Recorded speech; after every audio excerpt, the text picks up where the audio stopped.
Hello and good morning. How are you doing today, Tami?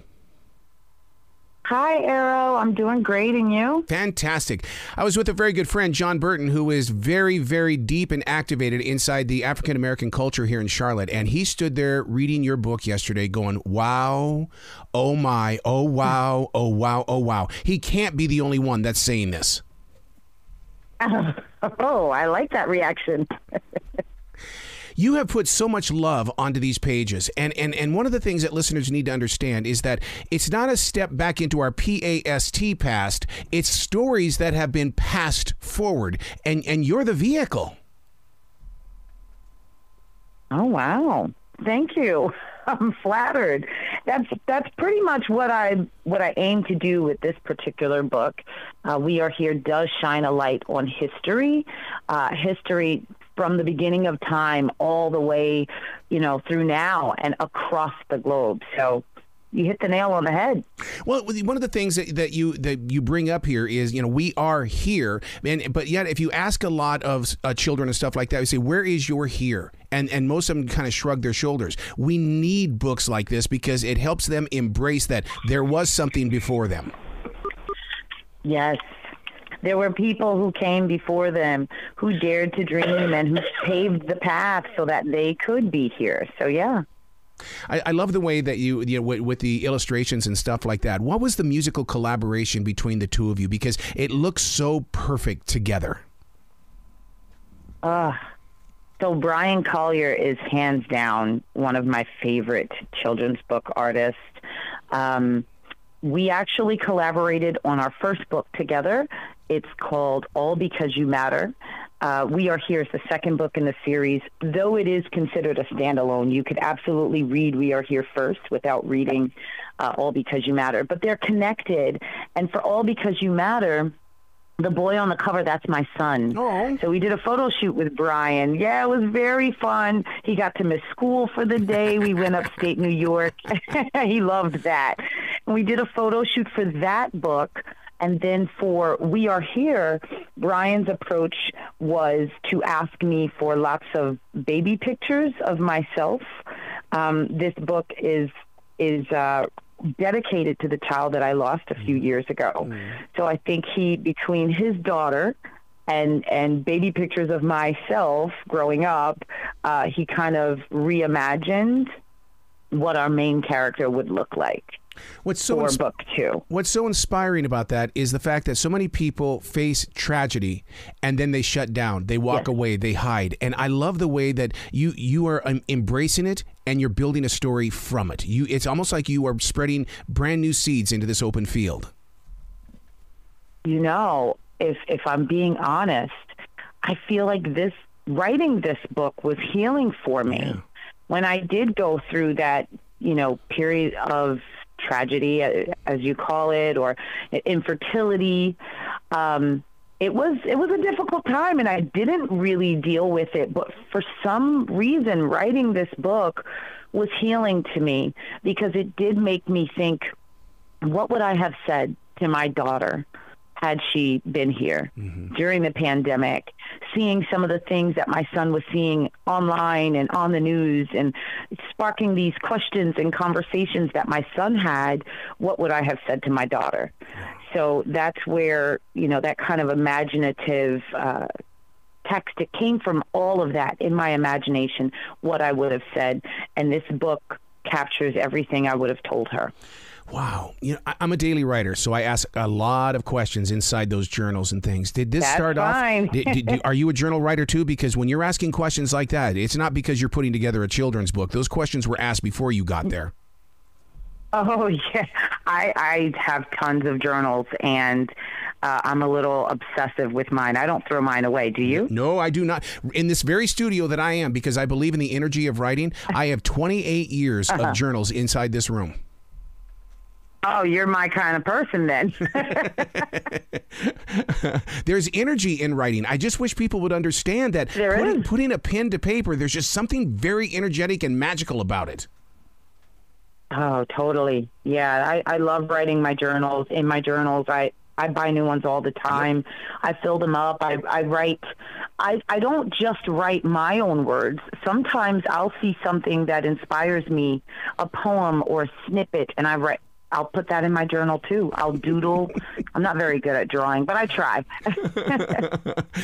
I'll hear a word, someone speak something, and I'll go, I'm going to research that word and see if I can figure out if we're using that word properly. And it reminds me of back when we were in elementary school when the teacher would say, go look it up in the dictionary. So that's exactly what I do. Same. Wow. So when a book like this comes together, it doesn't just happen overnight. This means some alone time with you in your writing space. How did it come together in the way that it was? Because, I mean, you had to articulate, and number two, you had to use brevity with the way that you were going to take these young readers. Oh, you have to use brevity in picture books. You have but so many words and pages to get your message and your story across. I would like to credit the pandemic for kind of helping in the sense that we were home. I didn't have anywhere else to go. So, I had lots and lots of time to be in my writing space and to come up with these words. But truly, it was inspired through my son's questions because he was home and seeing things online. He had lots of questions about the pandemic and mask wearing and, why are people protesting? There were so many conversations. So I said, I have to write these down. Wow. And then those thoughts became words, and the words became pictures, and it became a book. Wow. It's almost like for a moment he was the teacher and you wrote the essay. The essay became the book. You are spot on. That's pretty much how it happened. Wow. See, what a connection. I swear that as we continue to grow forward and things like that, there's going to be so many things that we learn during that moment of time out that is just going to shine for the next generations. Absolutely. And I love the fact that he kind of took the initiative. If anything, I learned a lot from my son just through his questions, just seeing, what impacts him, what's on his mind, how is he feeling about the pandemic and about, what he was seeing in the news and online. I got a front row seat to, a child's thought process. Well, you also had a lot of practice because you were once a teacher. Yes, 14 years, Linden, New Jersey. Woo! Yeah, but that's one of the see. My wife is a teacher, and what I do is I sit down with adults who are trying to learn broadcasting and stuff. I love helping out the human imagination and allowing them to trust it and to grow with it. That it's not going to happen overnight. I love that. Yeah. I mean, that's essentially what I did as a teacher. 14 years of really helping to build my students' imaginations. We read so many stories, and then we, inspired by those stories, we would write our own together. And some of those stories became plays that we performed for the school. So, their imaginations just kind of went through the stratosphere during those years. Those were good times. So you were always the writer, always the performer? I mean, are you a secret little artist that we don't know about? Like maybe a musician that we don't know about yet? Maybe.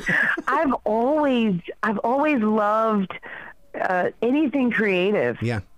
Writing, performing. Yeah, I grew up, I think it was because my mom just wanted to keep me out of trouble and she wanted to keep me occupied. I took piano lessons. I played clarinet. Acting lessons. Like, I was very involved in the performing arts. Plus, my mom was a teacher at my school, so I had to read whether I wanted to or not. And luckily, I enjoyed it.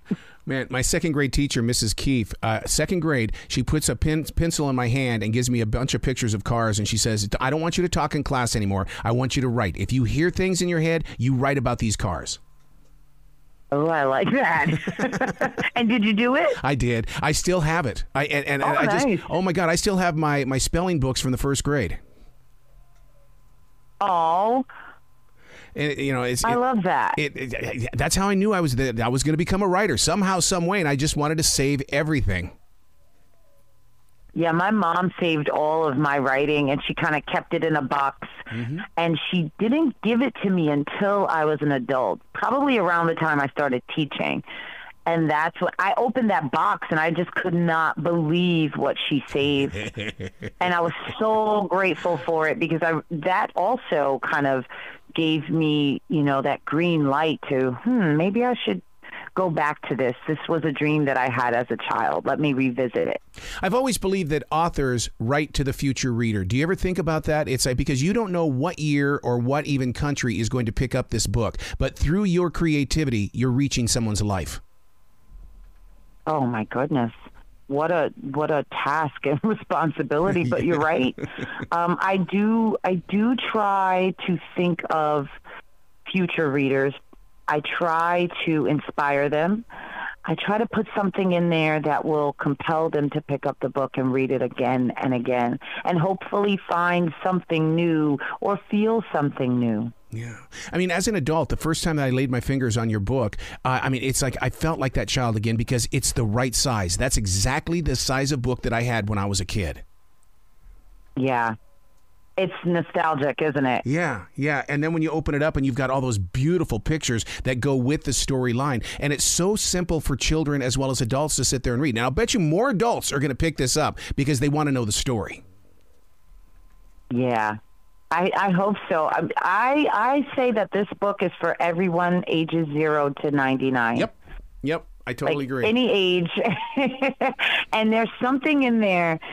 Every time I pick up this book, I see something new in the art, especially in the art, because, you know, I can't take credit for the art. I did write the words, and he did the art according to the words, but the art tells a story, and I see something different every time. It's fascinating to me. So funny that you say that, because I would read the words, and then I would sit there and look at the art. It's almost like your words brought me to the painting.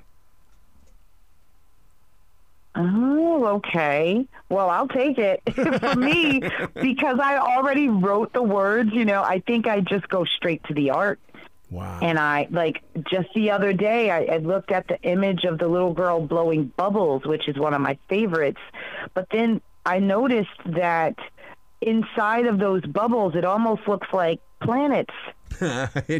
Some of those bubbles look like planets, you know. That's so cool. And when you asked me about future, that's what I think of. How, you know, I see these planets, and it's forward thinking to me. Absolutely. And it's possibility. You know, you can go anywhere. These bubbles can take you anywhere in the world if you just dare to dream it. Wow. So yeah, a different impact every time I look at the art. Where can people go to find out more about you, Tami? Because I want them to share some love with you, and I want them to buy the merch. Oh, thank you. Well, my website is TamiWrites.com. That's TamiWrites.com. I'm on Twitter at Tami Writes Stuff, and Instagram at Tami Writes. You got to come back to this show anytime in the future. The door is always going to be open for you, Miss Tami.